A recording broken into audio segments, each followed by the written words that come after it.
What is doing? I hate doing it, but I want everyone to like, subscribe, follow us on our Instagram, hit the subscribe button right there. One click, it's totally free. It helps the channel grow.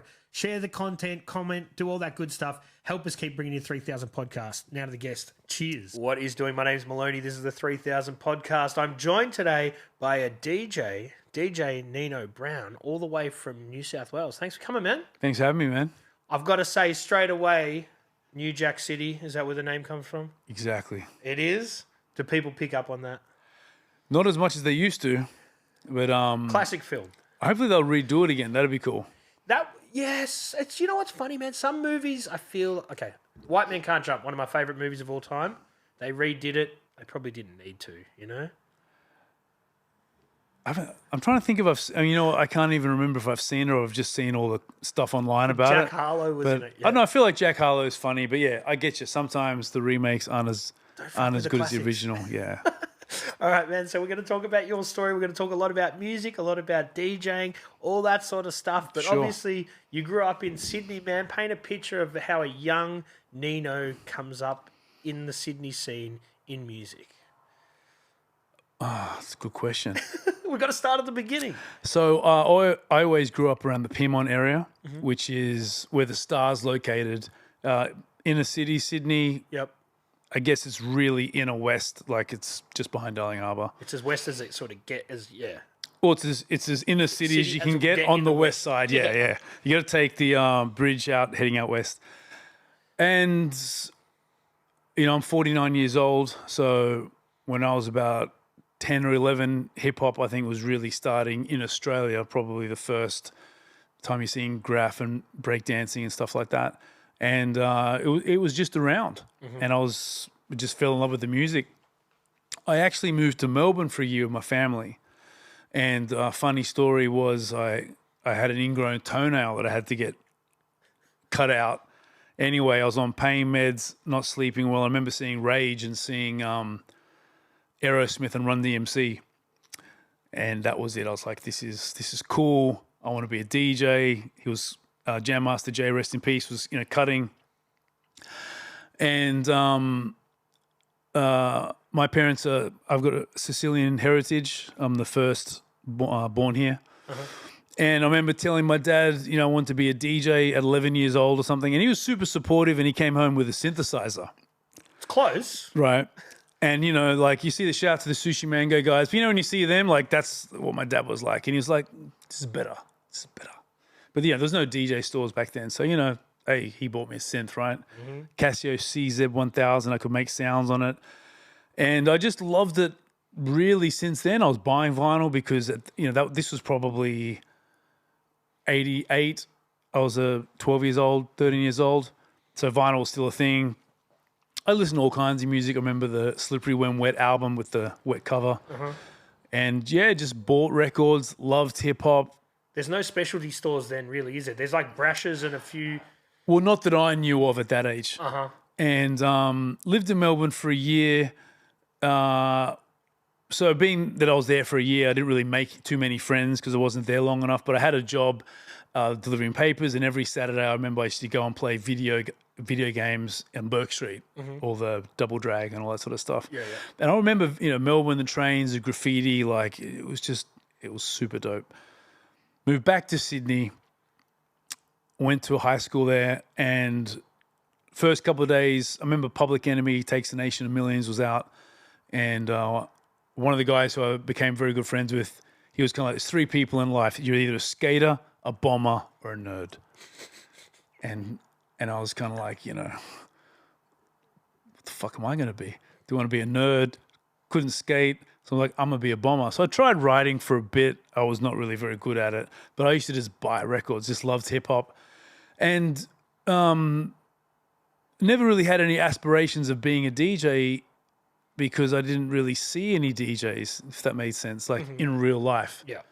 And then as I got older, high school, started seeing a few DJs and thought it could be a hobby. And my only goal as trying to become a DJ would be like, if I can do parties and make enough money to buy the vinyl, because vinyl ain't cheap, that'd be the goal. And that's where it started. Mid-90s there? That was early 90s. I finished high school in 92, 93, and I was starting to do a couple house parties. Yeah.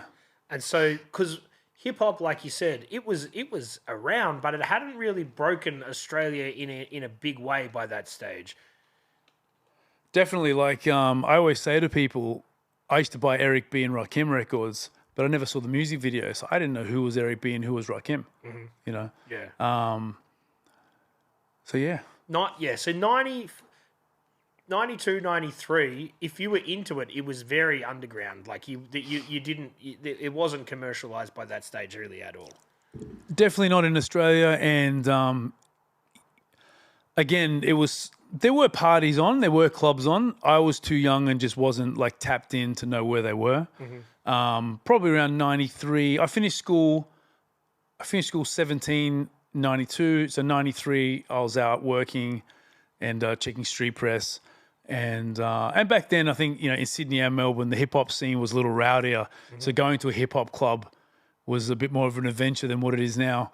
But I think there used to be Thursday nights in Sydney, Kinsella's. But generally, there wasn't like a lot of hip-hop. So it's funny, my friends would want to go clubbing to meet girls, but, the music always sucked. But yeah, it was definitely very, very underground. I went to a DMC for the first time, I think, in 96. First time I saw one in Sydney. And you were just a punter? You were just watching? I was just a punter, just watching. I was already, in my mind, I was a hip-hop DJ. That was my passion. And used to buy records, had the whole setup at home while I was practicing. I was scratching.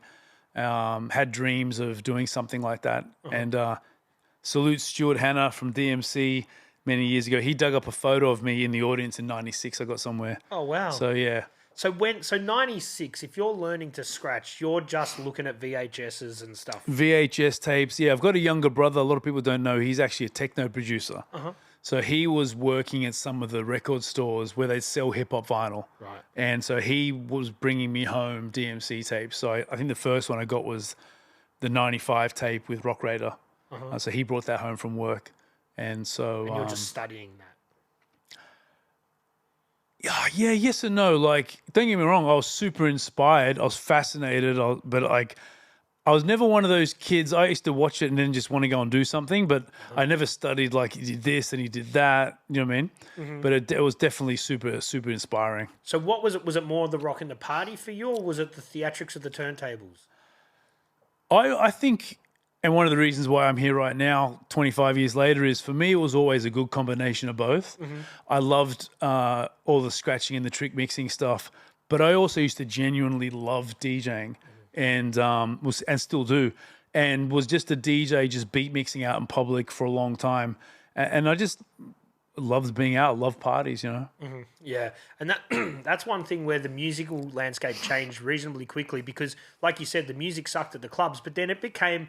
The R&B urban, for lack of a better term, became the mainstream pretty quickly in the late 90s. Yeah, look, I don't think it became... It definitely became a lot more mainstream relative to where it was. It now, from 2012 to where we are now it's super mainstream. But yeah, man, I always just loved rocking parties. And I think, I have this conversation with people a lot. I've never classified myself as a turntablist. Turntablist is someone who makes music with a turntable.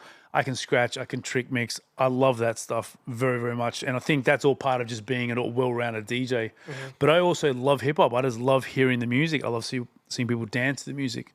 So, yeah. So then in the mid-90s, you're doing your parties here and there. Any club nights that you got? So around the early to mid-90s, like 93, 95, 96.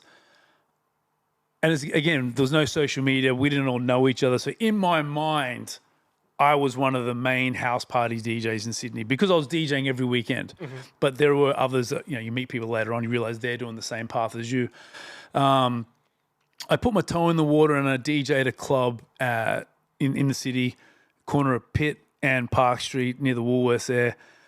And I remember at the time, and everyone in the 90s was on their 90s shit. So we're all like, I'm the man, I'm the best, I'm so much better than you are. Fuck you, I'm the best.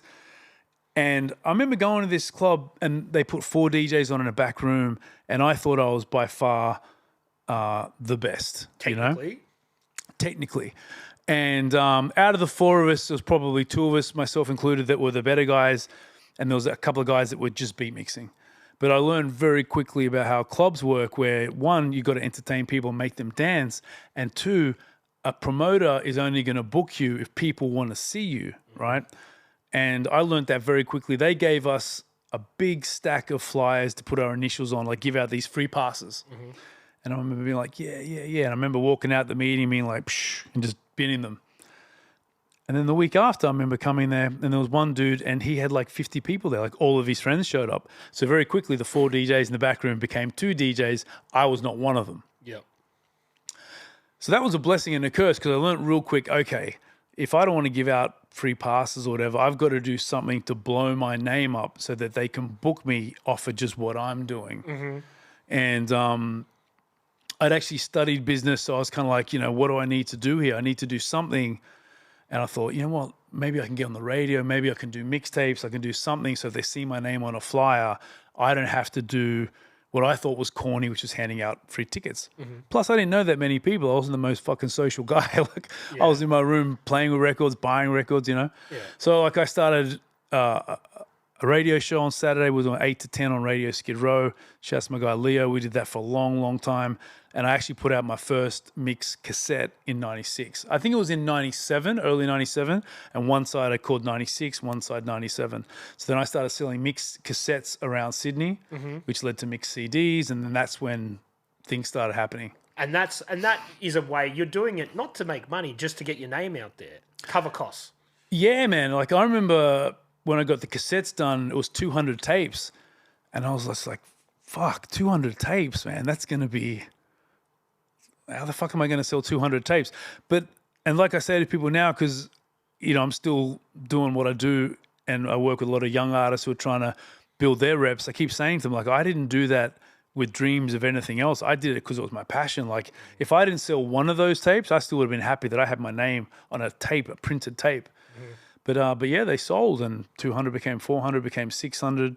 And then I think I was one of the first to do an actual mixed CD. But what are the legalities with that sort of stuff back then? Well, cassettes, I learned from the get-go, no one cares about cassette, right? Okay, because in the mid-90s, they were kind of on the way out a little bit. Cassettes were done. Cassettes were definitely looked at as a disposable medium. When we were doing CDs, and when I say us, I'm talking all the mixed CD DJs, the All-Stars, shouts to Motto, Peter Guns. We were all like... Well, what I used to do is I used to put an address in America. I just copy what I saw an American mixtape DJ do. So I'd be like, no, these are all licensed overseas. And I think the benefit was because none of us were really known, our names weren't known that well. No one at the CD pressing plants knew who we were, so they just did these jobs. And I think Motto was the first one to do a mixed CD. And I was the first one to do like a more proper pressed mix CD, which looked like a professional CD. And then they followed suit. But obviously then we were bootlegging and we learned where that was. You know what I mean? And so once I've been doing that for a couple of years, my aim was to do a legal mix album. But the main motivation for that was by that stage, there was a big club scene.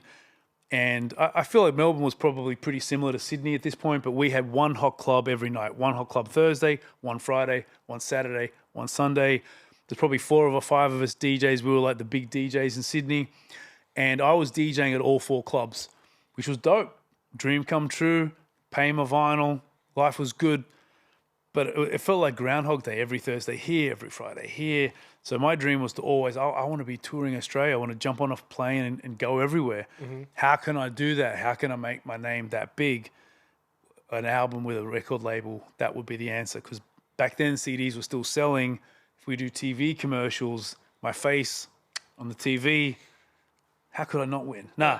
So that was cool. You've got Funk Flex sort of setting the precedent. That was, yeah, right. So when Flex dropped 60 Minutes of Funk, that was phenomenal. There was another guy called DJ Scribble. He put an album out as well. Flex's one he did with Loud Records, and that was me. I was like, I've got to do it with Loud Records out here, do something here, and that was the motivation leading to that. Loud's like Wu-Tang and everyone. At the time, Loud had everyone. They were done by Sony in Australia, and that's what I wanted. I wanted to be on Loud Records. So how did you go about trying to make that a reality? Well, when I was selling the bootleg mix CDs, I very strategically did not put them in certain stores where I knew the record company people would see them. So I never did Pitt Street Mall, Sydney, or things like that. So I was having conversations and trying to do that. And I learned pretty quickly, just from reading the back of vinyl, that I tried one deal with Jive, didn't work out. They kind of messed me around a little bit. I tried doing something at Loud, same sort of thing. Sony Australia were sort of changing what they were doing, but I realized pretty quickly that Universal had all the music. There was Universal with all their artists. Then they had Def Jam. Then they had Rockefeller. They had all the subsidiary labels were distributed through Universal. And then you can get that ticked off to sample and to use that as easier. Yeah. So basically, it's like anything. Like if I'm trying to do it with Sony, but 80% of the music's coming from Universal, I may as well do it with them because then they're going to make the bulk of the money and they're happy to let you use their stuff. So as a secondary skill, I became somewhat of a expert on which label had this, which label owned that, and music licensing. But yeah, did a deal with Universal Music 2001, and we made history at the time of being the first DJ to be signed as an artist to a record label, which meant we got paid a royalty instead of just a fee. Because at the time, there were DJs doing mix albums. Ministry of Sound were doing a lot of stuff. But what they might do is, from what I heard, they would, it could be your and my job to pick the album, curate the album. We'd put everything together and then we'd find a hot DJ to mix it, but pay him like a mixing fee. Yeah, and they would do that in each different territory. So you might have John Corse doing the Australian one, but that'll be someone else in the UK. Exactly. So what I did was a little different because I've been doing my own mixtapes. I was like, well, no, I'll come up with the name. I'll come up with the artwork. I'll do everything. It's my intellectual property. I'll pick the songs. But I'm an artist. What I do with the trick mixing and putting everything together, there's 4 elements of hip hop. We're all artists. Graph writers are artists. Break dancers are artists. DJs are artists. You're going to sign me as an artist. And obviously we're coming off the back of the 90s, so it was all a bit anti-major label. So we're all kind of like, fuck you, pay me. Like, we're doing bootlegs. I'm making money, but I want to expand, the publicity I'm going to get, so I'm going to do it with you. So yeah, and it worked out, man. They signed. Like, did you have to push yourself, or they in the end came to you? Oh no, we were not. I was knocking on doors. Yeah. And what sort of happened was Universal. They came to me in the end, but not on like some arrogant, like they came to me. It was more so that they'd seen my name and this album idea coming across their desk from different labels. So they were probably, again, like, we own all this shit. We should find this guy and do it ourselves. Yep. So it sort of happened like that. Yeah. Yeah. So you must have been stoked when that happened, man. You've got creative control. They're not pushing you in a certain direction. No, they were super cool. They knew that mixed CDs were being sold. They want to make some of that money in Australia. So they were open to all our ideas. And I had nothing but a good relationship with everyone at Universal. And it's funny because you hear all these things about major labels and the deals people get. And don't get me wrong, all that obviously happens, Like I said, I'd studied business, so I thought I knew everything. So I would read everything, Don't get me wrong, I got caught out on a couple of things contractually. And again, but it was nothing that I felt they'd done wrong. I just didn't understand something, Yeah. And I did a spin-off album once. We had some production problems and it didn't recoup all the money. And there was a couple of $1,000. I was kind of like, well, and they're like, oh no, but it says here that if this doesn't recoup, it comes out of this, which it did. So I was like, that actually makes money. It makes sense. It wasn't bad business. They weren't trying to jerk me. Yeah. So yeah, I got nothing but love for Universal. So then during that process, do you like do they give you total creative control, or do they say, hey man, we've got this new artist coming up, it'd be kind of helpful if you had them little cut on there? 100%. So, and again, I can only speak from my own experience, right? I never had a bad experience. I never walked out of Universal like, fuck them guys, right? I used to love going there. I used to steal shit. just for funsies. Like and then one day like a guitar went missing that someone assigned their name. Like I actually didn't take that, but I used to like. I'd be like, oh man, you got a Def Jam little mini record crate? I'm taking that. I need this more than you. I loved going in there. But no, they were cool. Like I remember, and I had a lot of the touring I did later on in my career came from relationships I built there. Yeah. So they might have been like, hey, Jay-Z's got this girl singer. Her name's Rhianna. Take a listen to this CD. We would love it if you use one of these CDs, but it would also be a bit like Rockefeller are going to look out for you. If you help them here, they'll help you there. So... Yeah. And it wasn't like they gave me any whack music, you know? Yeah. And I guess the relationship with them is you're all of a sudden getting all this music presented to you. You just have to curate it, go through it. Yeah. There was a lot of that. And I was very lucky, like the people that worked in at Universal were passionate. They loved music. And, you know, shouts to my guy Phrase, who him on the podcast recently. And, you know, they did the same thing with Phrase. I met Phrase through my experience at Universal, and I guess I knew Phrase through the entirety of the career, very superficially. We didn't know each other like too well, but always cool. But it'd be the same thing. We got this artist Phrase, check out his stuff, just because they were like, it's hip hop, you hip hop, we love hip hop, let's listen. And then I remember later on when he had projects, they'd be like, George Ash was the boss at Universal at the time, and shouts to Patrina, she was at Universal at the time, and she'd be like, hey, George wants you to use a Phrase song on the album. Of course, that's their artist. Why wouldn't you? Yep. Excuse me. So were they pushing music on me? For sure. Yeah. But it was good music, and we co-owned the brand, so they didn't want to do anything to like mess it up either. You know. Yeah. So it was always cool. And as I got to know Phrase more, and as M-Phase has become part of their circle with Flagrant, they used to sometimes make me an exclusive. So I always loved how Flex had the exclusives and special things on his album. So I was always trying to do that. And Phrase made me a couple of rippers. Yeah. So during that time, are you messing around with production as well, or are you just doing the DJ stuff? So I was always doing the DJ stuff primarily. I did Blazin one with Nick Toth. He had visa issues and couldn't continue for Blazin 2.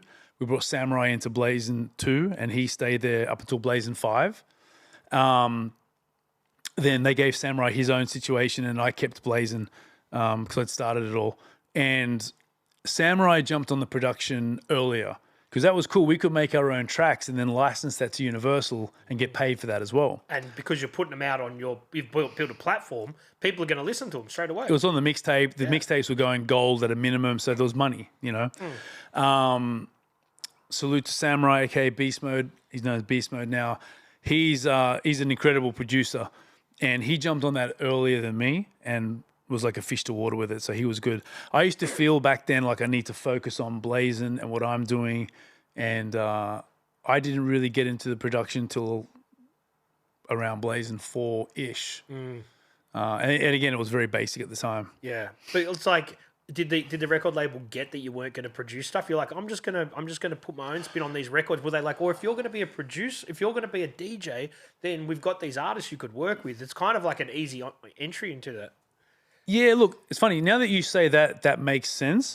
But I think at the time, as far as hip hop went, off memory, they only really had Phrase. Yeah. And Phrase had his team, and they were a phenomenon. So like, they didn't need beats from me. Yep. And if I was producing exclusives for Blazin, so they were cool with that. Universal were totally fine with that. I mean, I'm sure if I turned around and I wanted to use 20 of my songs and then 5 hot records, they'd be like, come on, bro. But we put 1 or 2 tracks on there. But it was cool. Like I used to produce like beats for freestyles and things like that. Yeah. So and at that stage, you must have been like, oh, I'm actually living this dream. Like that's what you want. For sure, dude. Like, you know, when that first Blazin came out, the first thing I did was, and like you said, except out of situations like this, people don't know this story, but like I got my deal signed. I took myself straight away to New York. I was like, I need to go to all these boroughs. I need to go to all these record stores. I'm going to knock on every record company door. And I'm like, hey, I'm this guy from Australia. I'm doing this. And I'd unashamedly say to Americans, like, you need me to break your artist in Australia. And at the time, they did. It's a great angle. Yeah, but it was facts. At the time, you know, these mixtapes were doing that. And plus I was on the radio. Edge had started in Sydney. I was on the Edge 5 times a day. So I got myself situated where my DJ promos were coming directly from America. And obviously anything that came through Universal, I'd get straight away. But yeah, man, dude, I was like on top of I'm still on top of the world. I'm still on the journey. But back then when that happened, it was like, cool, I've made it. It definitely gave me more inspiration financially. I was like, I may be able to like really live this full-time DJ life, buying a house, doing all that sort of stuff. So it definitely opened all those opportunities. And the club DJing stuff was just, you were only doing headline gigs then, I'm guessing. You weren't doing the grinded out, 4 times a week. Yeah, like, and it's funny, I see people now on their IG stories, they have highlights called headlining. I've never been about headlining. And what I mean is, don't get me wrong, if someone books me and they're flying me somewhere, then usually I am the headliner because they're flying you in. They don't fly you in for a warm-up set. But if I'm playing in Sydney and someone's got a party on and I'm doing your party and I'm warming up for you at your party, my ego is cool, man. I love playing. So I love playing a warm-up set because it's different. So I'd still do whatever gigs came my way if I was happy to. And like I said, I love DJing. So if the gigs were there, I went and did them. It's a funny scenario with the whole DJing thing, though. When you get to a certain level, a lot of times people think, oh, this person's out of our league. Do you know what I mean? Like, I think it happens with some DJs. They get to a certain, especially if you've got regular spins on the radio, you're doing your own, line of mixtapes. People think, we can't afford that dude, or he's up here. You know what I mean? Where if you love DJing, you're probably going to do it anyway. Look, 100%. And I say this to people all the time, like, I've done gigs for $5,000. I've done gigs for $500. You know what I mean? Like, if you love playing, you love playing, and your value's different in different areas. Yep. So I'm from Sydney. I'm in Sydney all the time. I live in Ultimo now, so I live right in the city. I'm in the CBD all the time. People see you all the time, but I'm not in Darwin all the time. Like, so it's different, But yeah, you get that sometimes. But I feel like one thing that's good about Australians is Australians are never scared to ask. So I've had a lot of messages like, hey, you might be out of our league, and if it's something cool, I'll find a way to make it work. Like I said, I love this. This is what I do full time. So if I've got nothing on, if you ring me for New Year's Eve, I'm not cutting you a break. It's New Year's Eve, right? But if it's May 24th and I've got nothing on and it's a week out and I know I'm not going to get a big headline show, man, if it's a cool party, I'm there. Try your luck. That's the moral of the story. Yeah. Reach out to the artists. And, for all artists, do you know what I mean? And you see, like, I feel like any artist that lasts the test of time, they genuinely love it. So it's the same thing. When you see these artists like an MC or a singer will pop up at some cool but small gig and half perform or do something, they're there because they love it. I see heaps of parties, and if I'm able to go when I'm not working, I'll go. Like, I do see a lot of DJs never outside when they're not working. Yeah. Man, like everyone's different. Everyone's different, but I feel like if you love it, you want to be amongst it. If you're in this culture and you're part of the culture, then you need to be a part of the culture. Yeah, even obviously it's a different genre, but like you see someone like Fatboy Slim doing a gig at Revolver, he's probably enjoying that more than he is doing the headline gigs at fucking 100%. When he's a stage and he doesn't feel connected to people. 100%. And like I said, touching on that headline topic, if someone books me for a main club set, let's say it's hip hop and R&B club, I have a show that I do. Obviously, the show changes as music changes and you switch it up. Like, I'm very calculated. Like, I played in Brisbane last week, right?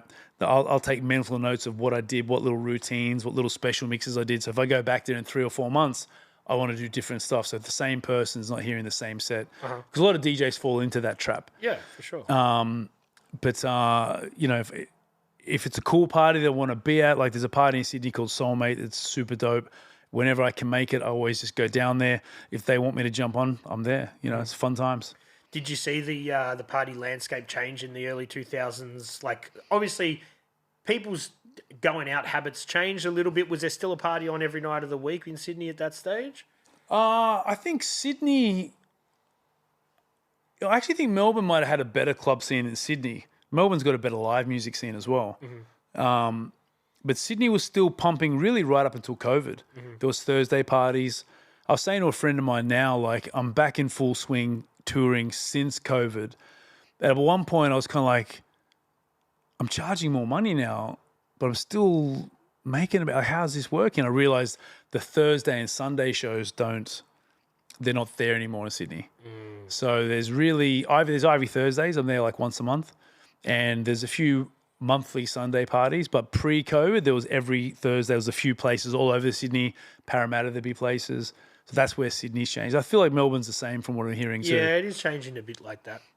So back on your linear journey, the Blazin mixtapes start to come out. Everything's going gangbusters. They're good. I remember around 2006, we put out Blazin 5, myself and Samurai. That was, and in Australia, you can go platinum off what you ship, right? So that's just to break that down for people. That's what that means is going to JB without it actually selling. Correct. Okay. Yeah. So, for example, I remember Hilltop Hoods would always go gold on day one or platinum on day one. With Blazin 5, by this stage, we were almost shipping close to gold, and Blazin 5 went gold super quick. And on the radio landscape, The Edge had gone all hip hop and R&B, and I was on there 5 times a day. So I was like their funk flex. So that was when I was definitely like, I've made it. This 5 is times fucking a day. great. I used to do 5 15-minute mixes, pre-recorded. Pre-recorded, yeah. That was awesome. And Nova reacted, and they picked up Samurai. Samurai was on Nova for a while doing Saturday nights. So he was on Nova, I was on The Edge. We had Blazin 5 out, and that shipped tons. And then Dave Chappelle was on fire, and he'd done his block party. And Universal did a similar artwork looking event called the Block Party, and they had a few new artists that they were showcasing. One of them was called Rhianna. Wow. One of them was called Neo. So you're meeting all these guys as they're starting. Super cool. I've got a collection of voicemail messages, and I've got Neo, I've got Rhianna, did drops, did all that kind of stuff. So we got to meet all these artists on super early, which later on in my career was great when you tour with them again. Not that they'd remember you so much necessarily, but the name, they've been to Australia, and so they were more comfortable. You know what I mean? Yeah. But yeah, that was fun. And I think we went platinum pretty quick off Blazin 5, like within weeks, which is 70,000 CDs. Which is amazing, but like all the record label's going to take their slice, all the artists are on there taking their slice, but because you own the intellectual property, you get a good chunk of it too. Well, I got a royalty. So, I mean, and let me explain. I got a very generous royalty. That sounded like I wasn't happy. Like everything was good. But when you license stuff, like the way they would do it is something like 30% of the profits go back to the artist on the album. And then with what's left, we'd get a royalty. Universal make money. But we were spending $100,000 on TV commercials. So we were spending like a lot. We used to have TV. I remember The Voice. We had some ads on The Voice, which was cool. And we used to feature in the ads. So that I didn't realize at the time, I guess, what I was setting up to be able to tour off continually. But that was the plan originally, to get your name and your face out there. I just wanted to tour. I didn't realize that it would last 20 plus years, you know. So the plan's it's all going to plan. It's all going to plan. My fucking mastermind. No, like anything, you talk about it now, it sounds like yeah, but it's a lot of we hard knew what work we were doing. Going in. Yeah. Well, it sounds like we knew what we were doing, but at the time, it just all kind of happened. And but you know, I've always been that guy. Like, I'm very much Sun Tzu, Art of War. Like, you know, why should anyone be interested in what I'm doing? And I ask myself that every day. So I'm always making sure I'm doing stuff to stay relevant and stay out there and stay entertaining. Well, that's your job. You're an entertainer. That's the job. Yeah. I think people get a bit twisted about what DJs actually do, but you're entertaining. You're playing music for people. Like, people get fucking stuck in this headspace. They think they're superstars.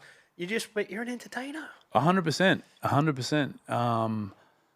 And I realized early on, I got to tour, it might have been 2008, 2009. There was Rock the Block tour. It was Jay-Z, Neo, and Rhianna. And you're DJing for them or in between sets? No, I was DJing for a group called Smash Proof from New Zealand who were signed to Universal. Right.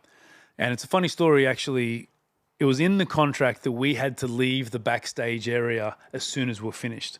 Everyone thinks backstage is partying and a lot of good stuff happening, which sometimes it is, but mostly it's just like a safe haven for the artist to chill, not be bothered. Not be annoyed, yeah.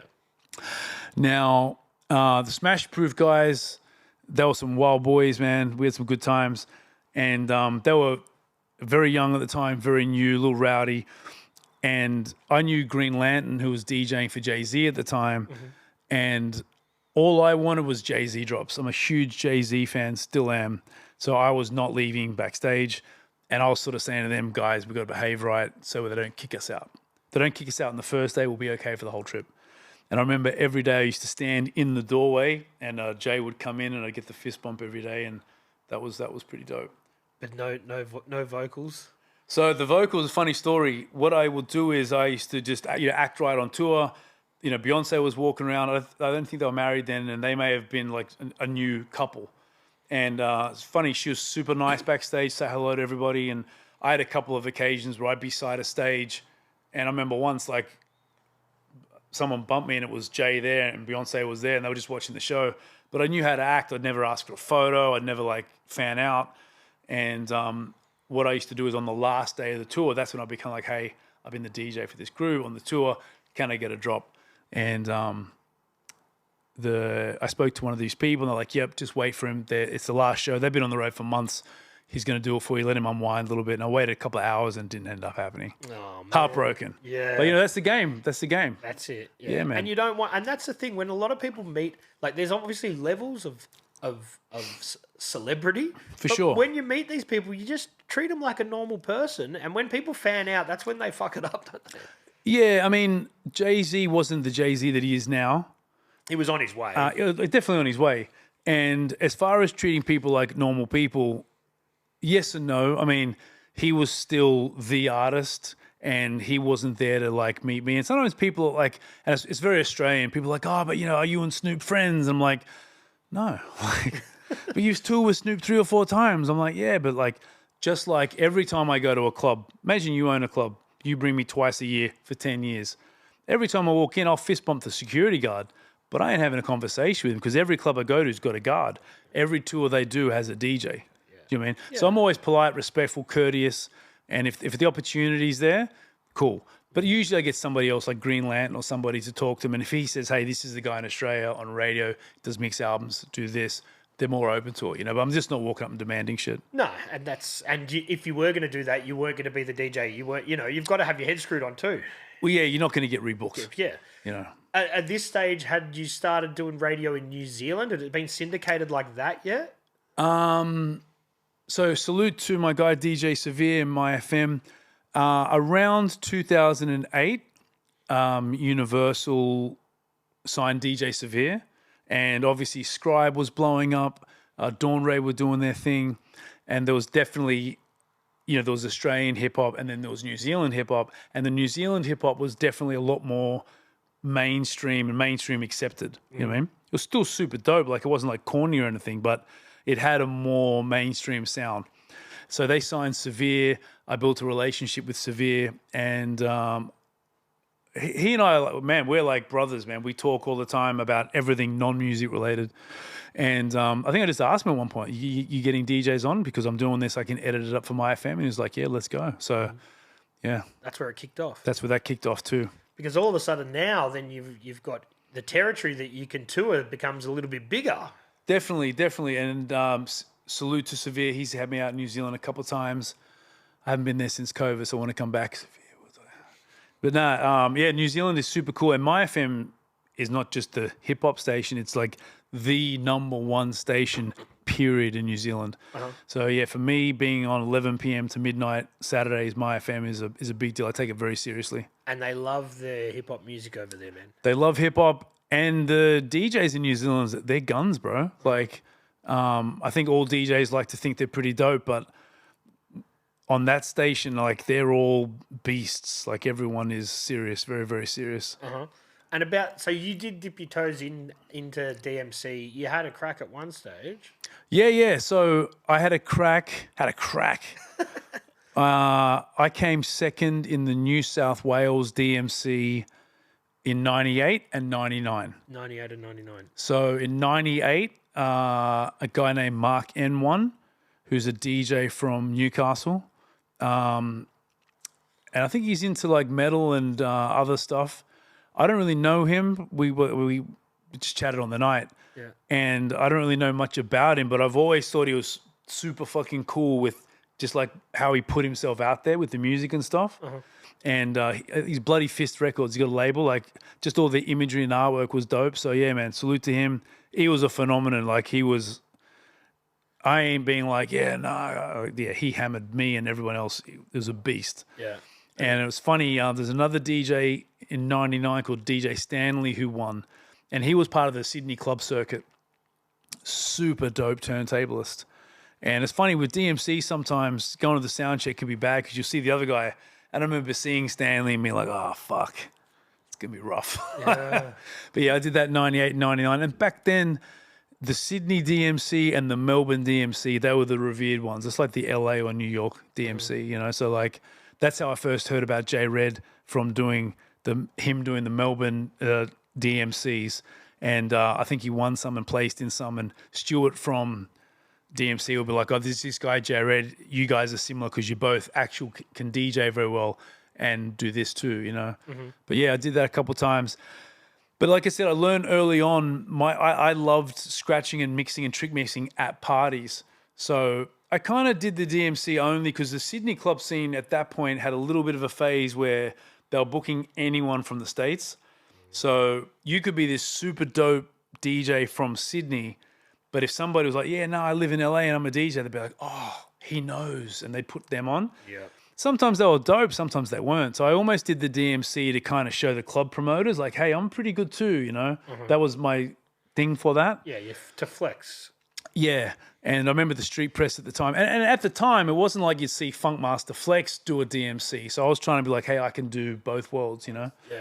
But I stopped doing that in 99 and I had a relationship with DMC and I actually said to them, can I DJ at the DMCs and help you with the judging and stuff? So I did that for a few years and I'd go around to all the different DMCs and that was cool because sometimes the people at DMC themselves weren't DJs and DJs get upset and carry on about stuff. So having someone there that was level-headed that could kind of be like, come on, bro, like help smooth things over. So it was good. Like a liaison between a little bit. And I wanted to be that guy that was known for being a dope DJ, but I don't have to be the turntablist.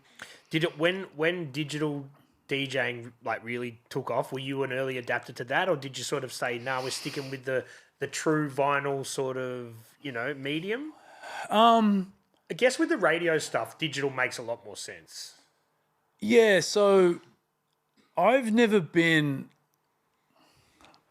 I'm a fucked up individual. Like, I can be super regimented in certain things to the death and then super relaxed with others, right? When it came to the DJ stuff, I was like, if you can do something, because sometimes people are like, oh, they're not using vinyl, that ain't real. I'm like, dude, if you can do something cool with Serato vinyl, you're still doing it. Yeah, and it still looks very similar. Well, it looks and sounds the same, but like if you let's say Total Eclipse or Beast Mode or J Red, any of these turntablists, they're doing the same thing on vinyl as on the digital stuff. They probably prefer the vinyl. So to answer your question, I considered myself a slow adapter with a reason. 9 out of 10 of my gigs were like the main set headline gig, which meant I only played for an hour and a half, let's say, and I played mostly the hits. So I could take out one big box of records and I was okay, you know? So I did that for a long time. I then got Serato at home, which I was using for radio, because like you said, for new music. And by that stage, because a lot of the servicing started to change, so if they could send me something electronically, I'd get it a whole lot sooner too. Yep. I did some stuff with Akon early on, and at the very beginning, they were like posting CDs, you know, but once they were able to email you a track, much easier, you know. So I was using Serato at home and vinyl still at gigs for quite a while. Then when I got on vinyl, I felt like, when I got on Serato, I felt like everyone's Serato kept crashing, you know? And many DJs. SL1 you're talking? Yeah, brand new Serato. It had some kinks until like SL3. Well, yes and no. I never had any problems. So let me explain. I found a lot of DJs would dump their entire record library. So the guys were suddenly saying, I've got 50,000 songs. And in my mind, because I was already touring a lot, so I knew if I had 2 record boxes that held 100 records, even with a lot of them as doubles, if I've got 100 well-curated songs, I'm playing for 2 hours, that's 120 minutes. I'm playing each song for a minute and a half. I've got plenty of music. So when I started DJing with Serato, I might have only had 100 songs. I was literally only adding what songs I needed. And sometimes I come back for a gig and be like, oh, you know what? I should have 20 80s records in case I need to play a bit of 80s funk. So I'd load them in. So my library has always been really small, but sort of well planned. Yep. But I never had any Serato problems. My shit never crashed. My Serato cue points and stuff as well are very, like if you've got a smaller library, you can go in deeper with where you want your cues to be, where you want your hot exactly, cues, yeah. You know? So I would where I was regimented is when I loaded new music in, I'd sit there, I'd listen to it, I'd add cue points. I treat it like it was vinyl. If I got a new song, I put 2 copies on. I'd start playing with doubles just to work out little cool things to do with it, and then I might think, okay, you know what? There's something there. I'm going to put a cue point there. And so by the time I took it outside, I was pretty well set up. But I think the Sydney clubs were more Serato adaptable than the Melbourne clubs. The Melbourne club DJs had it rough, man. Like, they weren't giving you guys shit. But Sydney, they started getting SL boxes. A lot more clubs had turntables. Melbourne club DJs were using CDs from before Serato. Yep. So sometimes when I play in Melbourne, they get turntables out, and that was a big deal just because you're on turntables. But all the Sydney clubs had turntables, and it was pretty good, man. Yeah, you always had to bring your own box here. You couldn't turn up to a gig and expect that they're going to have a Serato box for you. Yeah, a few clubs, and I dabbled.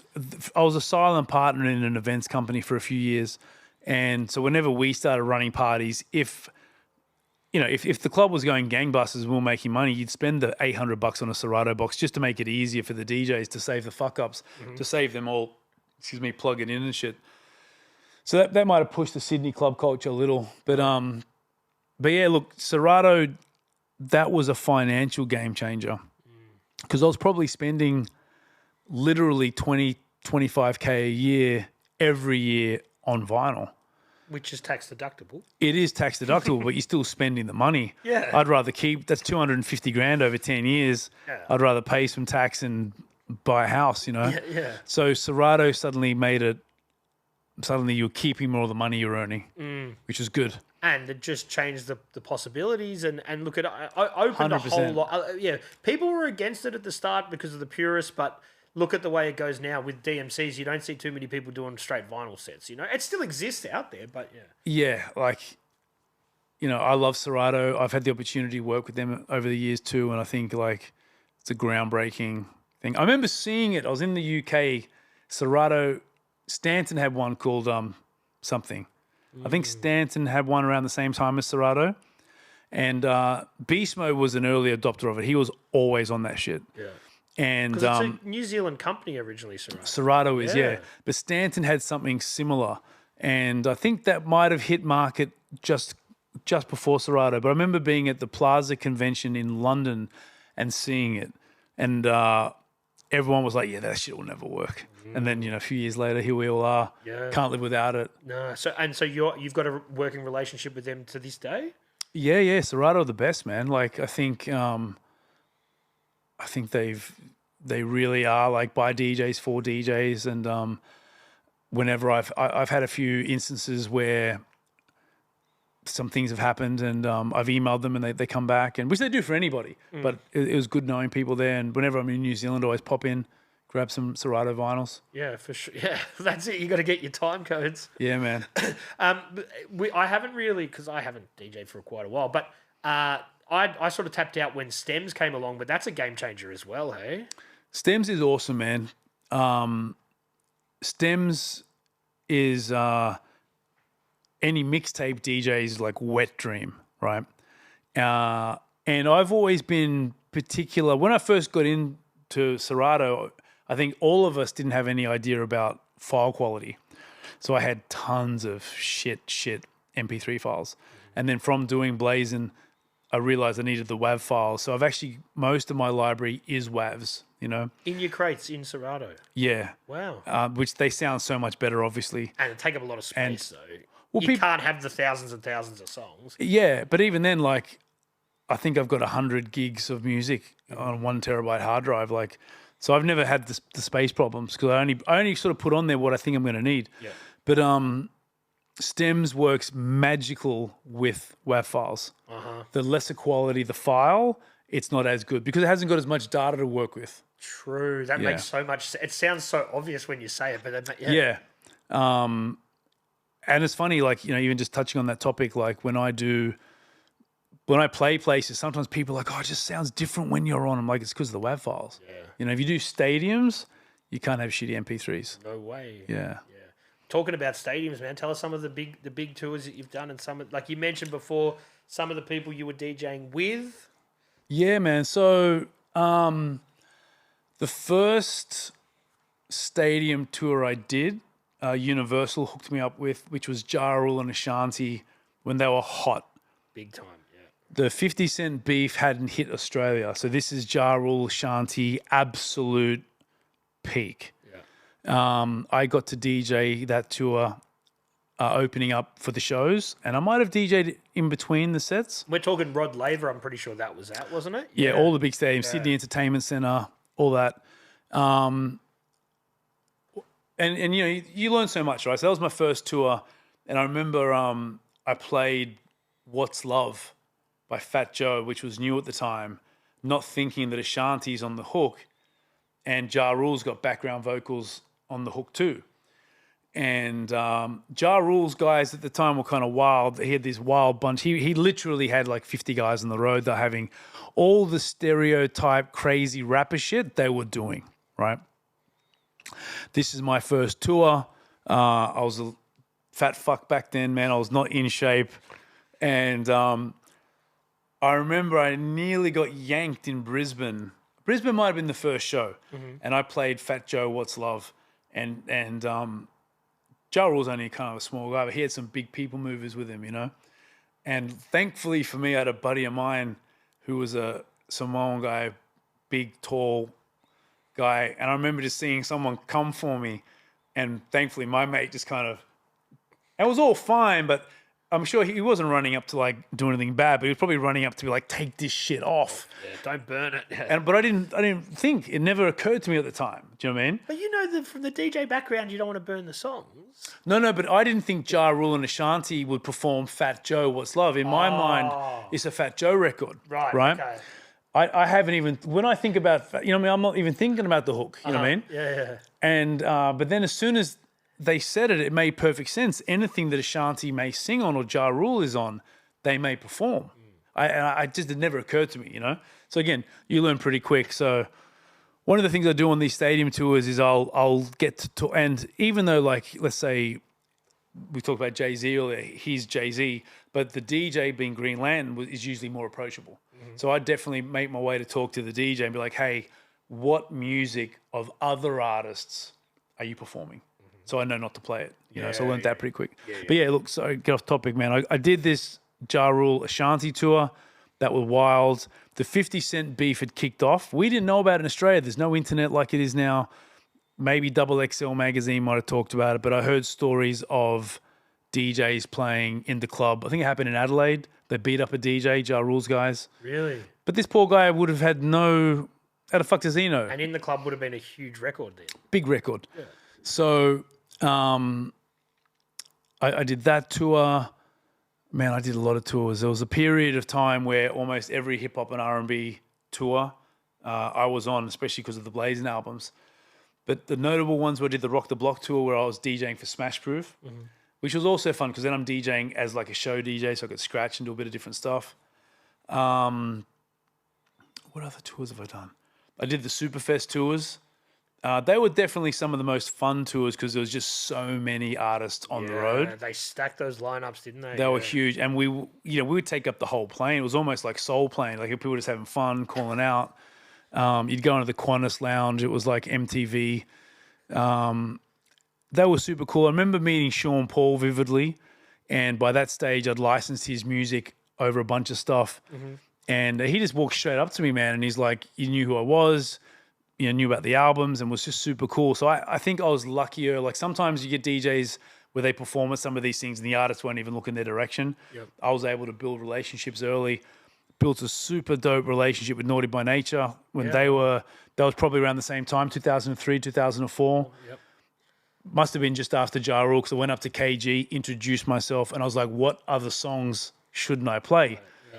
And he was like, it was actually like fully taken aback and came back over later on and like really profusely thanked me because he said no one had ever done that before. But obviously all the Chronic 2001 or the Dre, what was the album called? 2001, just 2001. Yeah, that was hot. So they were doing stuff to some of those beats. So they were like, yeah, please don't play next episode or whatever. Yeah. So toured with them. They were super cool. Had been drunk with Tretch many times over the years. He seems like someone who'd like to have fun. Super cool, rowdy, fun, genuinely good guy. I don't know if I could drink with him anymore. I think I'd die. But good dude. Then they were back on some of the Superfest tours. But they were incredible. Like there'd be literally 150 people on the road. I'm probably meshing them all together. But I remember one of them, there was T-Pain, Busta, Fat Joe, Snoop, Game. Like it was wild. Yeah. And again, I built relationships with all those artists. I remember I built quite a good relationship with T-Pain because his dream was to come back and headline Superfest. So he had one of his albums coming out, I think it was called Revolver. And we did a mixtape for Australia called Pre-Volver. And he did all special drops and stuff to do that. And again, him working, even though the world sees T-Pain, he still is this massive artist, but he was still working hard. He's like, no, I want to come back next year and headline. The one thing that people don't know about T-Pain is he can really sing. He just liked he was a phenomenon. Yeah. Yeah, man. He was like... So where Superfest was dope is they used to...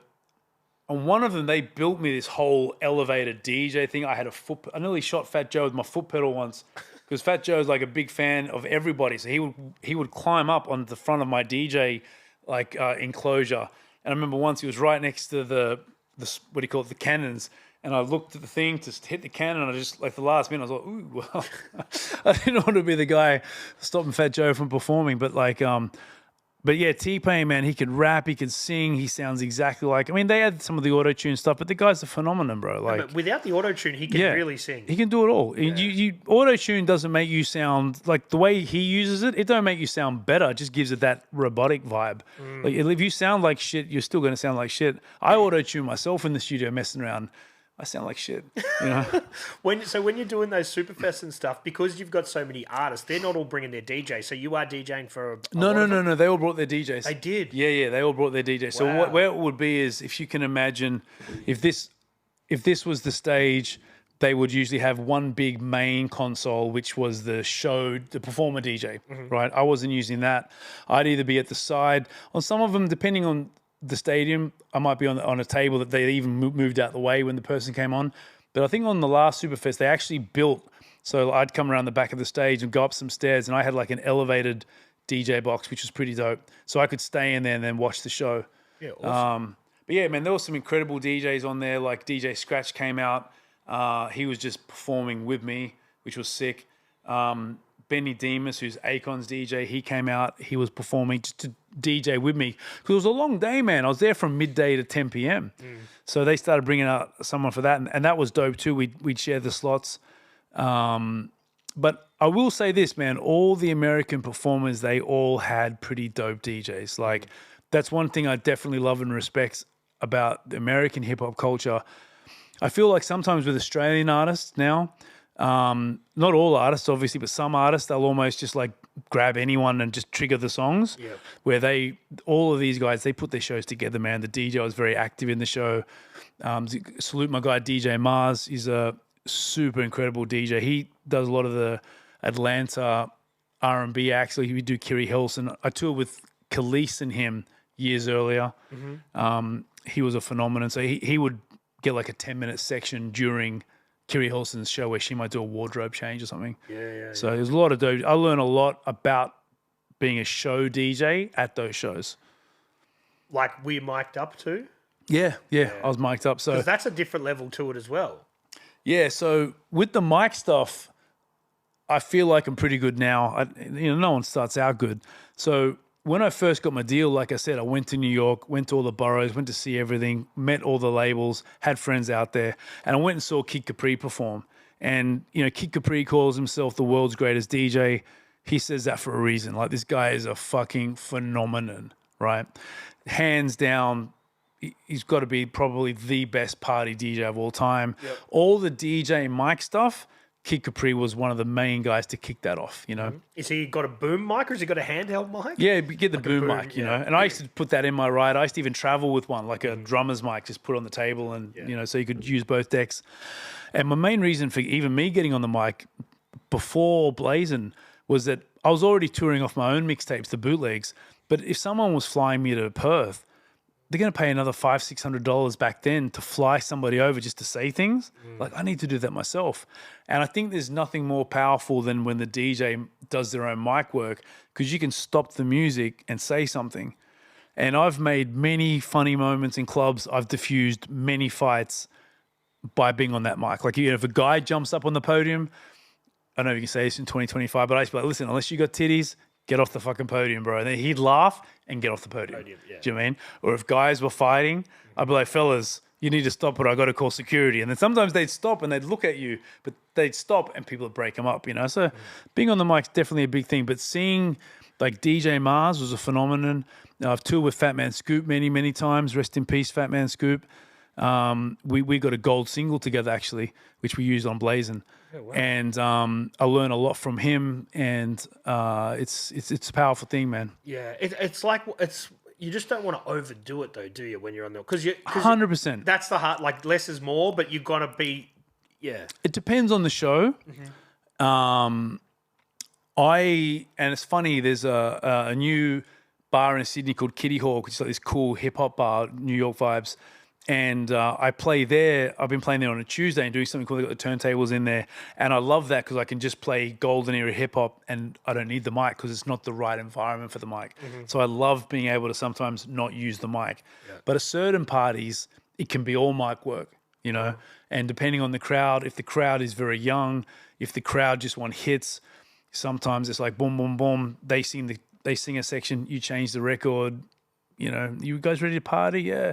And it becomes a critical factor. Yeah. So knowing when to hit the switch is the important thing. And and knowing the times, picking your times, and not overdoing it. You know what I mean? 100%. Yeah, balancing act. Yeah. So when you're not on the mic, you still do want to do those smaller gigs, and when they pop up, you still will do them. Like I said, this bar in Sydney opened up called Kitty Hawk, and I'm with Tomorrow Agency, and they gave me a call. And they go, "Hey, these little bars open. This could be cool. Like you might like this musically." Do you know what I mean? And obviously, it's a small bar, so it's not going to be the gig that buys you that Maybach, but it's good for the soul. And yeah, man, like I love music. I love hip hop. People are always saying like, which era? Like to me, it's one era. It hasn't stopped. Like I've been on this journey continuously. You know what I mean? So getting to play different things at different places is a blessing. Yeah. And that's the thing, man. I think when you do those smaller gigs, you probably realize why you fell in love with it more so than the larger ones. Oh, 100%. Don't get me wrong, I still love the larger ones, and you can still play good music at large gigs. You just have to know how to do it. And for me, so for example, Ivy Thursdays is this phenomenon in Sydney. There's like 2,000 or 3,000 kids there, and I play on the top level, packed. But it's knowing, if I can get nowadays, I judge my set if everyone's put their phone up. Because kids will put their phone up asking for something. If they don't put their phone up, you're smashing it, you know. And I fucking hate when people put their phones up. Yeah, it's the worst. It's like, talk to me like a real person if you want to talk to me.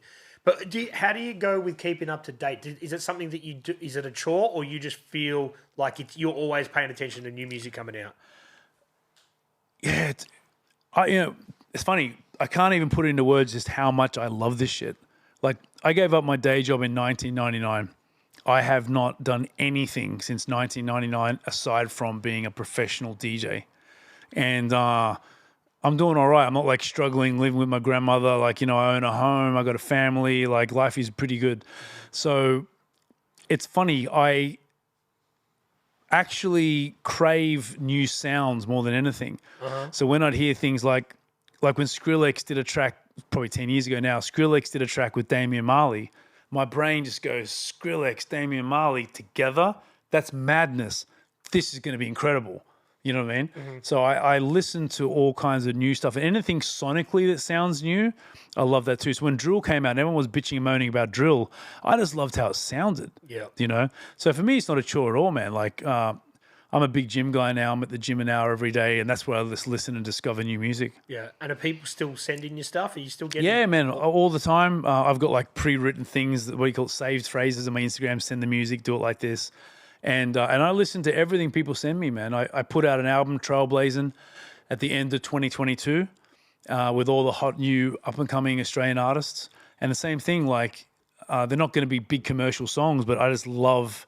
It's hip hop. It's what it's supposed to be. It's just new music, new sounds. All the sounds are very up to date. Like, so yeah, I almost prefer the new music to anything old because I can go back to the old stuff, but I can't rediscover. You know what I mean? Like, I like discovering new stuff. Do you like where it's going at the moment? Yeah, and you know, like I feel like you're hinting at mumble rap. Like, obviously, some songs are better than others, right? And when I hear something mumbly, I always think to myself, okay, that song is dope for today, but it might be done in 6 weeks. And I've seen that. The longevity's not there. The longevity's not there. I'm a serial deleter as well. So on my Serato, if I play something, I go through my playlist very, very regularly. If I haven't played something for 2 or 3 weeks, I actually delete it off my computer. Well, I don't need it anymore. Yeah. You know? And we live in more of a, what's the word? Like disposable music. 100%. Yeah. But then there's also good music that will last the test of time. You know what I mean? And like Kendrick, J. Cole, these kind of artists. Don't get me wrong, like songs like Not Like Us is a phenomenon, but I'm a bit sick of playing that now, and I don't think I think it's a phenomenal song, but it's not Kendrick's best work. Do you know what I mean? Yeah. So I do get sick of new stuff too. Yeah, totally. And the thing is, when you mention even the mumble stuff, there's some good mumbly stuff out there. You hear some of it's stuff, dope. and I'm like, yeah, man. Yeah, you know. But then other stuff, you're like, you know. Yeah. You can tell. I've been told about a lot of sessions where the artists really walk in with nothing planned and they record it. You know, now I've experienced that working with this new generation of artists. They come in and I've been known to help pen a few bars or to help fix a few bars. But if I feel like somebody isn't ready, I'll respectfully send them back home to write the song. You know, and that's one thing I'm loving. Like, some people think hip hop can be ageist, but like I said, I love being 49 years old because I've done a thing or two. I can tell somebody something and they like the advice because they know I've done a thing or two. Yeah. Got a lot of plaques. You come into my studio, they see all that. They go, okay, this guy's done some shit. So like, you know, you hear these stories about Dre making Jim Jones redo his verse 37 times. Like, I think that's dope. That's what music needs, you know? So even, you're right, if they're doing a mumble song, I want it to be the dopest version of that mumble song. Yeah, we've come so far with hip hop that now it's like it's just discovering different avenues, and there's now the branch of the tree is going in all these different directions. There's stuff that's hip hop music that sounds nothing like something else that's a subgenre of hip hop music. 100%, and like I almost. Like I said, I like my Sun Tzu Art of War, right? Where one of my weaknesses is that I don't categorize music. To me, it's either dope or it's not, right? So I'll play a drill song, I'll play a trap song, you know. I love If You Know, You Know by Hooligan Hefts. I think that song is fucking wicked. I got a section in my show, if I'm out of Sydney, I'll be playing stuff, and as I'm bringing it in, I'll be like, hey, you guys, let me take you to Sydney. And then you hear the police knocking at my door, you know. And then I'll talk to people and be like, that's not drill, that's trap. And I'm just kind of like, it's dope. Yeah. That's all I care about, you know. But you're right. People get right into that, like this trap, it's this. I actually love the Jersey sound, man. I love Jersey. I think it's just the energy. And, yeah, man, music is dope, man. There's always dope music around. You just got to look for it. And it's like people get upset when they find something they don't like. And I don't know why. It's like if you go... You got that T-shirt, right? If you go into a clothing store, you might flick past 6 shirts and go, I like that one. Same with music. You don't have to like everything. No, and people decide on the internet. With the internet now, they want to tell you they don't like stuff. You know what I mean? Yeah. That's the thing that sucks. My brother, like his techno producer, he had a good saying where he said the internet gives people that shouldn't have a voice sometimes a voice. For sure. Right? Yeah. And again, don't get me wrong.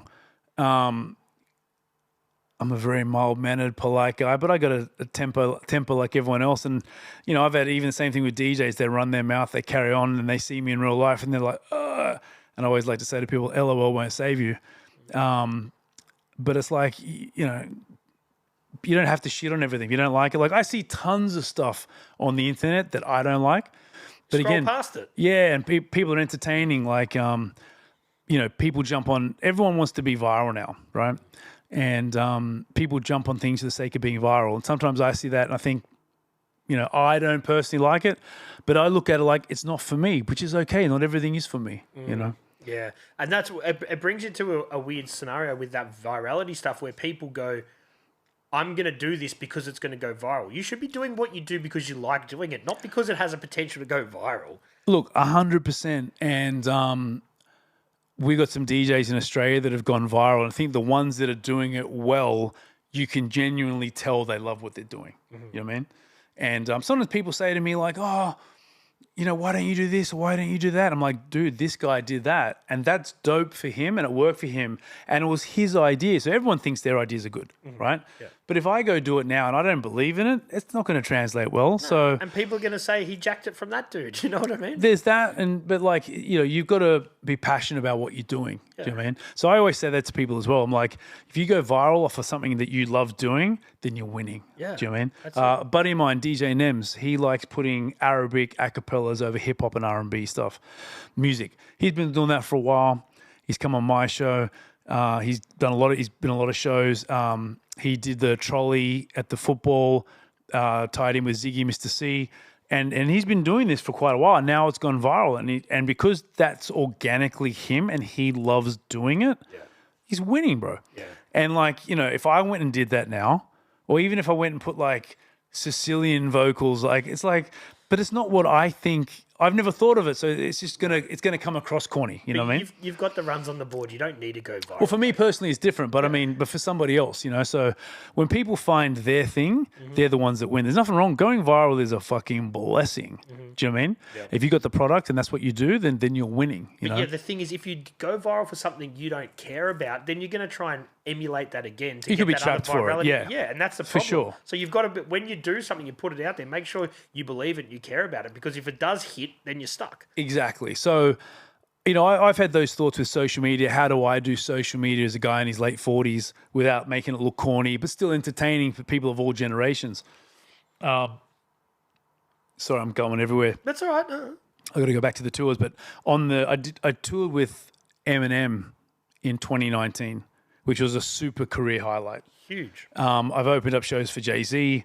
I got to open up a show for Nas at Good Vibrations Festival. And part of me always wanted to do Eminem. I missed out on Eminem, I think, in 2015. With the Rapture tour? Yeah. No, I did Rapture, I think. I don't know what the other one was called. The one with Kendrick and J. Cole. Yeah, M Phases DJ'd that one. Yeah. And Phases knows I love him. I was mad as hell that Phases got that. But Phases produced a track for Eminem, so it made sense.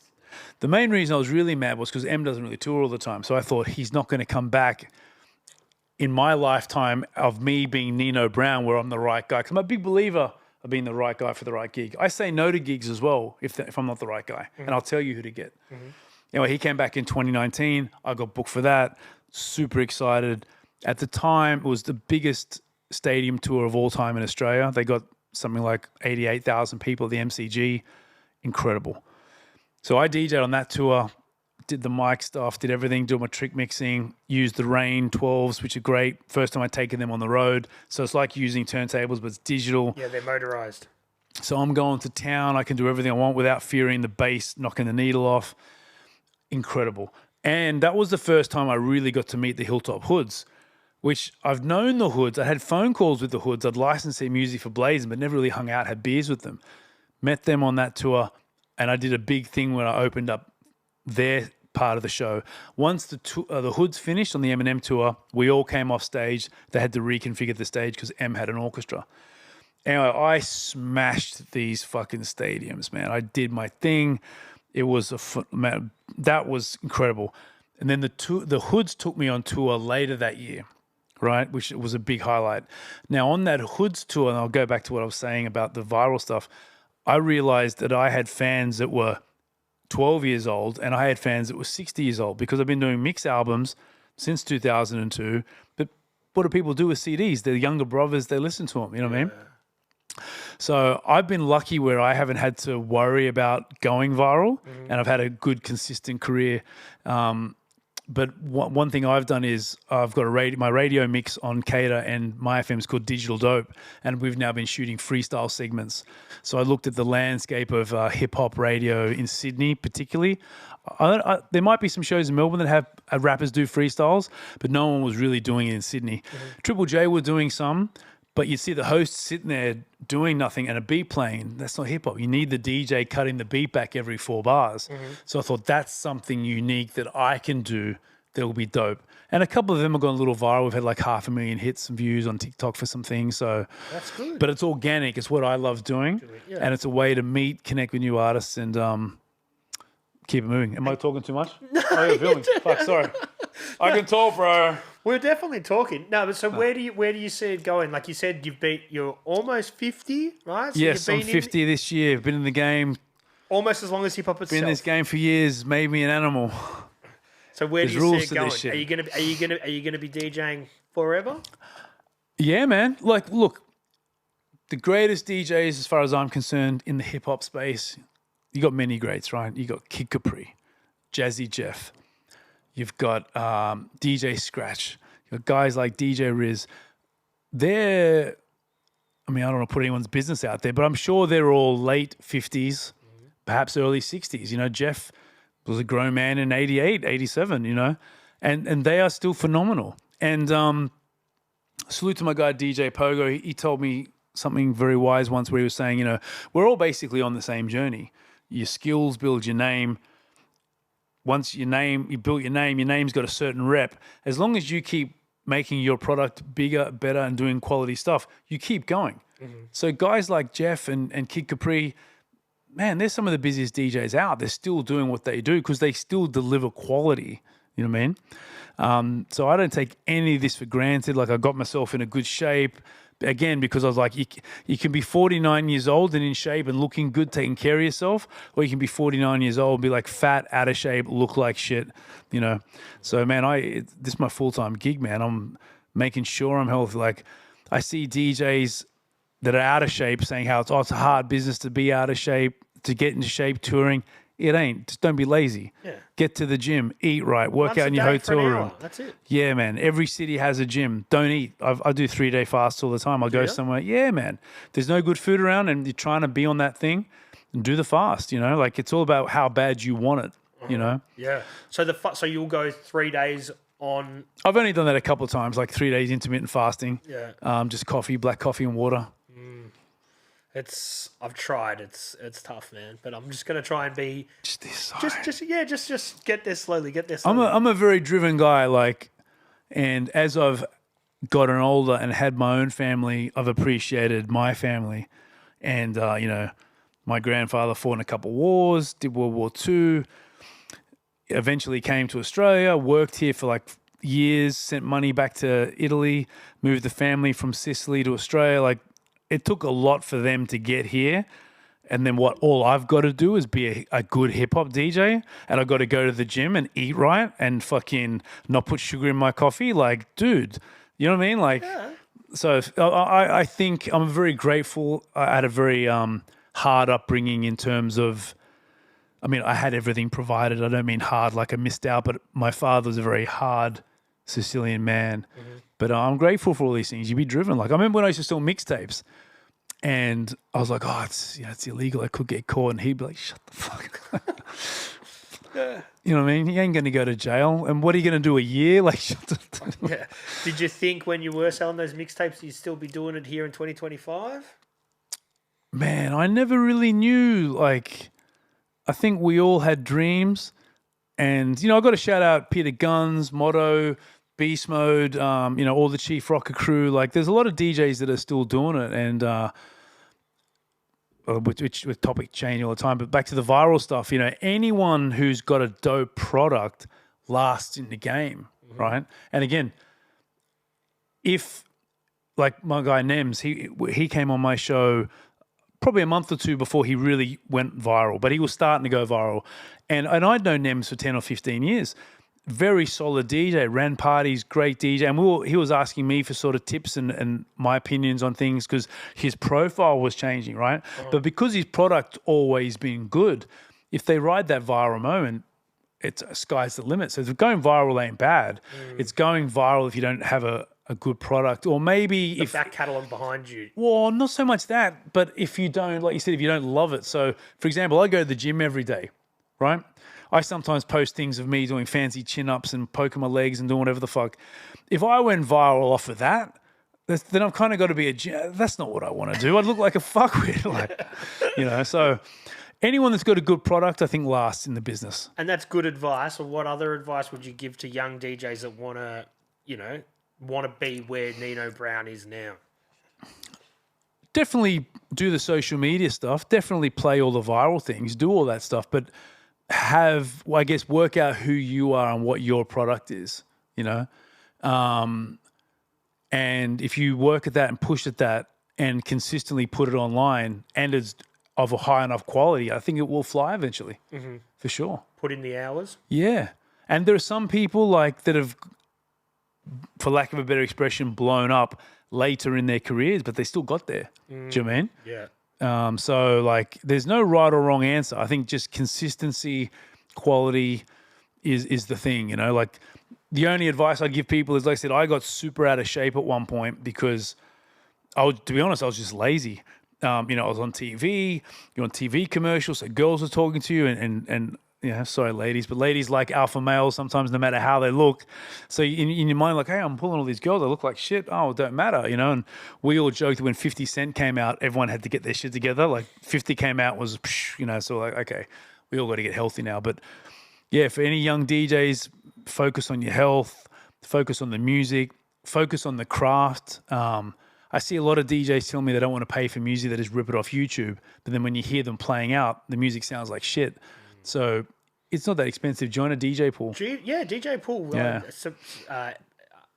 There's a bunch of them. The Supreme DJ pool, heaps of them. It's like $40 for 3 months or whatever. It's not hard, yeah. Yeah. And if you like it, do the work. And I think anyone that is successful, and like I said, because sometimes people that have not gone viral say that think the people that have gone viral have got it easy. But once they've gone viral, for them to maintain what they're doing, they've got to work hard, right?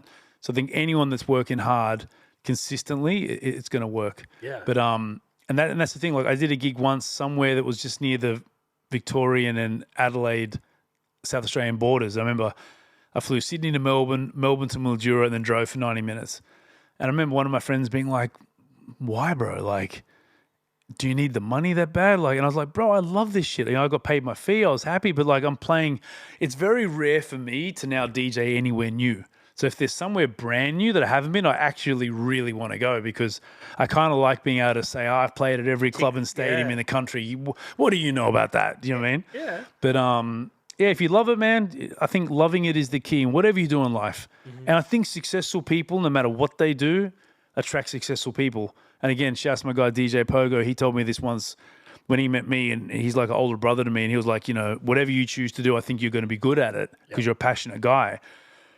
But he was right. If I was a garbage man, I would be the fucking coolest, dopest garbage man I could be because you take pride in being a master of what you do. I've done some martial arts over the years and stuff like that. And, being a master of something, it makes you feel good for knowing something, Yeah. And I think that's it. With a lot of successful people, they are successful at whatever they do. And it just happens to be they choose music or art or whatever it is. Successful people are going to be successful because they have that mindset.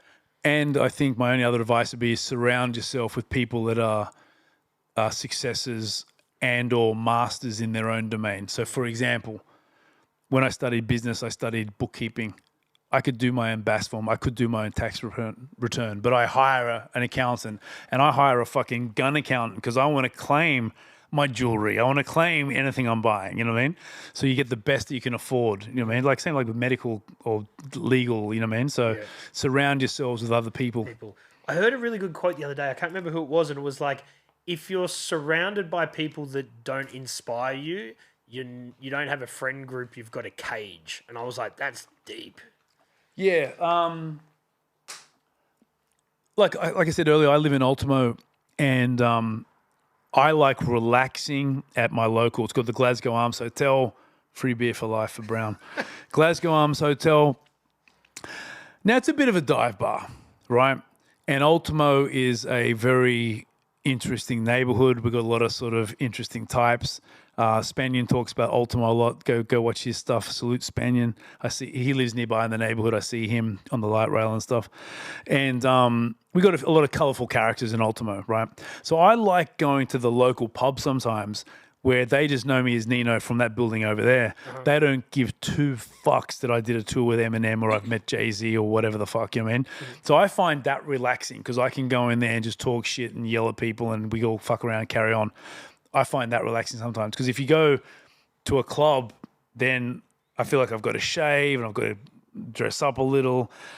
But you do want to have, like you said, an actual friend circle. And friends can be people that you don't talk to all the time, but they're still your friend circle. You know what I mean? Like you're just connected. You do need them to be successful. Yeah. You know, and inspiring. Inspiring, because if they're not inspiring you, then you're probably hanging around with the wrong people, you know? Yeah.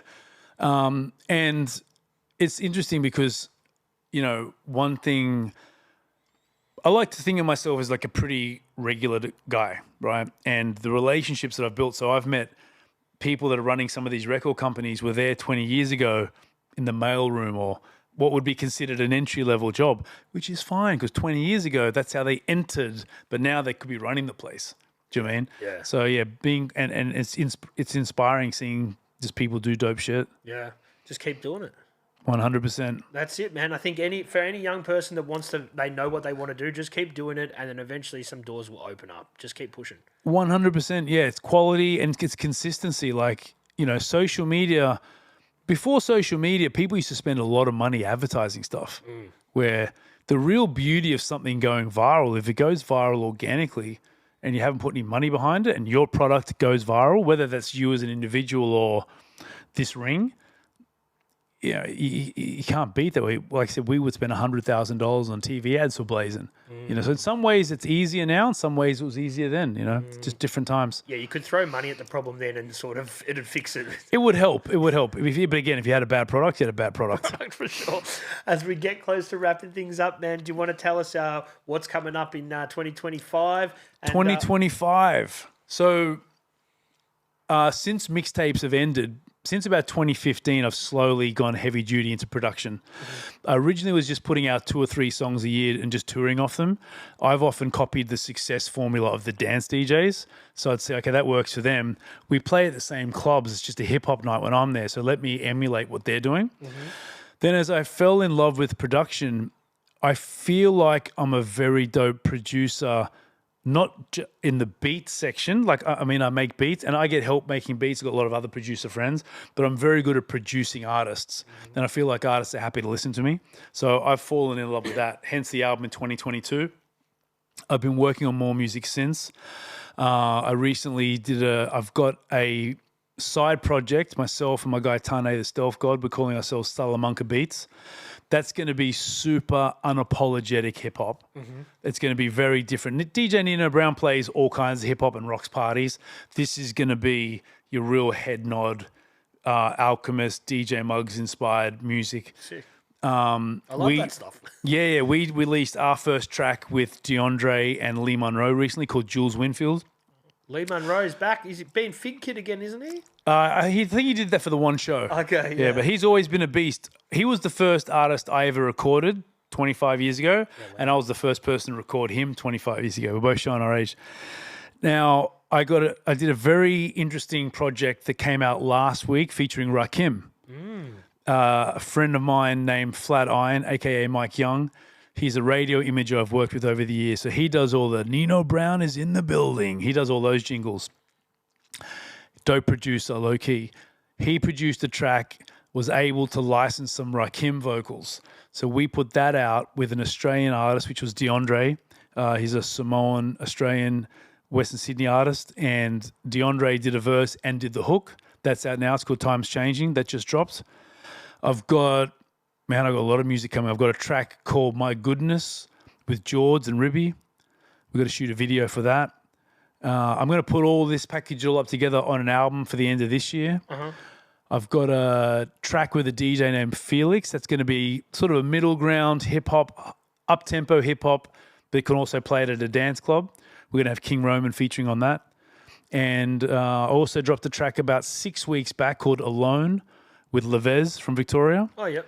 He's a dope artist, and King Roman was singing the hook. And I just finally got to meet Levez just at Easter, Good Friday. You got him on stage at a show. Yeah, so he jumped up on that one, and he's dope, man. Levez, there's the one thing I'm loving about Australian hip hop now is there's just so many artists that we're just all discovering. I wasn't too deep on the Australian hip hop around the end of the 90s.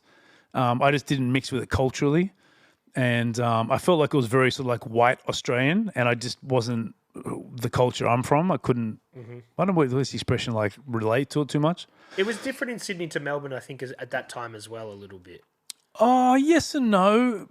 I think, I mean, Melbourne had a huge scene for it, and they were putting out quality stuff. I just wasn't, it was, I just couldn't quite get into it, I think the production might have been lacking back then as well. But the generation of artists that are out there now, man, there's so many, shouts to Miko Mal, Pania, R&B singer, like there's just so much talent out there. So I just love working with everybody. And then what's cool for me is I've got that record as a bit of an exclusive on the radio for a little while before we put it out. So I'm ticking all my dreams. I've got the exclusives on the radio. Yeah. It's all happening. Life is good. I'm very blessed. Man, it sounds like it's all sort of played out to how you envisioned it when you first wanted to get yourself out there. I mean, I never thought of it like that until you mentioned it. But yeah, look, a lot of my dreams come true. I'll definitely say, obviously, COVID was a tough time for everyone all over the world, and especially entertainers. It was weird for me because my phone just stopped ringing, right? And you see who your real friends are and all that kind of business. But I think it actually made me a better human, and I was able to be a better father to my son and just connect with people better. And I'm definitely in a super content, happy place. So I'm loving what I'm doing, man. And yeah, man, rest in peace, Fat Man Scoop. That was a big loss. That one, and that sort of obviously came out of nowhere, man. Yeah, I'd known Scoop literally from the beginning in like '98. I remember interviewing him on my radio show back then via phone from Hot 97 when he was the Hot 97 midnight to 5 a.m. guy. And I don't think Be Faithful had even come out. It might have just come out. It was a bootleg doing the circuit for a long time before it got properly released. Oh, but that was like 10 years, yeah. So, and I met him when he first came to Australia in like 2000. And I met his brother. His brother's a big music exec now. Shouts to Young Sav. And stayed in touch with all of them. So I stayed in touch with, every time Scoop would come to Australia, we did a lot of stuff together. And then when we would just stay in touch. We stayed in touch heavy through COVID. And he was definitely getting his health in the right direction. But I think sometimes when you're unhealthy, it could take a toll on your body and your organs and things you don't see. Hopefully not for myself as well, but you drop weight, you don't realize it's done damage to this or to that. So definitely unexpected, man. It was heartbreaking and like, very, very sad. Yeah, and he's like one of the OG party rockin' MCs. Yeah, and I was also friends with Rock Raider. I'm very good friends with Boogie Blind. Shout Total Eclipse. He lives in Australia in Brisbane, but he was part of the X-Men, and because I was friends with all those guys, whenever we get to connect, it was just always a good time. So we all had just stayed in touch over the years. So yeah, that was very sad, and again, driven to be healthy because you want to learn from your friends. So you're on the health journey now. You're looking healthy. You're feeling good. Music's Trying to be going well. healthy. You're doing well, man. I just need one of these songs to go viral. I've got to come up with a dance. That's what it is. Tap into that TikTok market. Nino Brown, thanks for coming in, man. It was a great chat. I appreciate you taking the time. Thanks for having me, man. Much pleasure. Salute. Cheers.